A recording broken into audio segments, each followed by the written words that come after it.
The grand design theory of gravitation. The following expression points to a unification of relativity with Newton's laws of motion where a new view of gravity arises.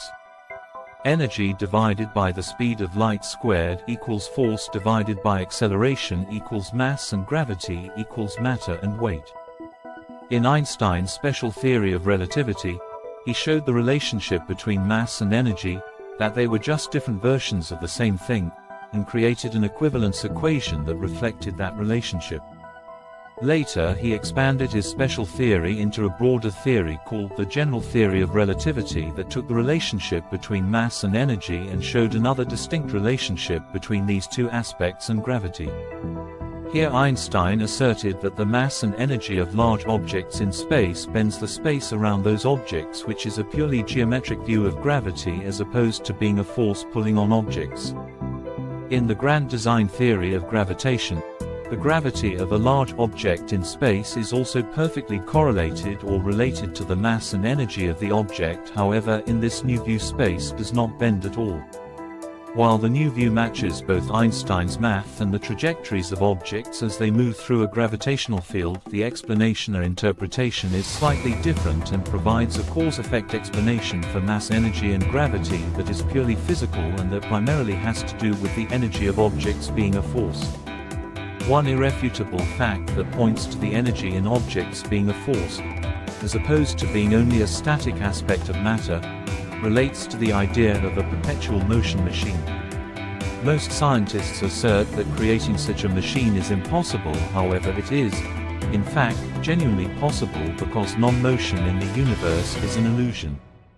All matter is in constant motion, therefore the energy in motion held within objects or acceleration is by definition a force. It is this energy, this force, that causes motion in objects that leads to gravity.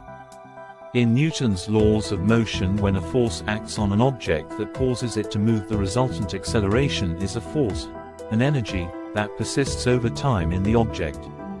When two powerful forces act on an object and each of those forces is strong enough to cause that object to move where those two forces are in exact opposition to one another, then the resultant acceleration of the object is exactly in between the two forces as the object is crushed.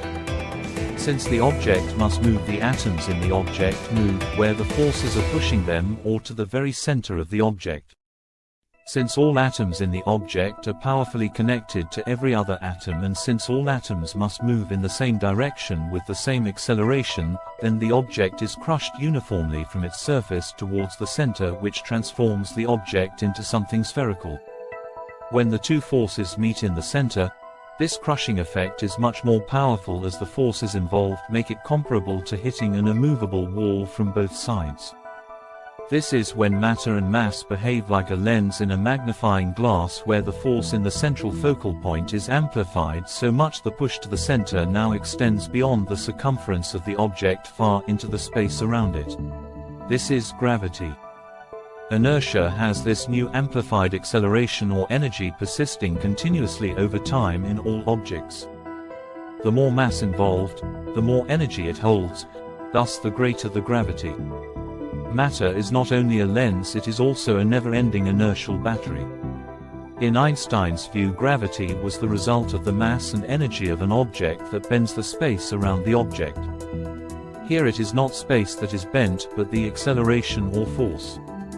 One advantage of this new theory is that gravity is a pure cause-effect force in large objects instead of being an abstract concept like space curvature. Everything in the new theory is consistent with known established physics, and the effects of curved force affecting objects as they move through a gravitational field is perfectly consistent with Einstein's work related to curved space. Either you believe gravity is a non-physical effect where space is curved around an object somehow, or that gravity is a purely cause-effect physical phenomenon that results from known proven cause-effect physics. Thank you.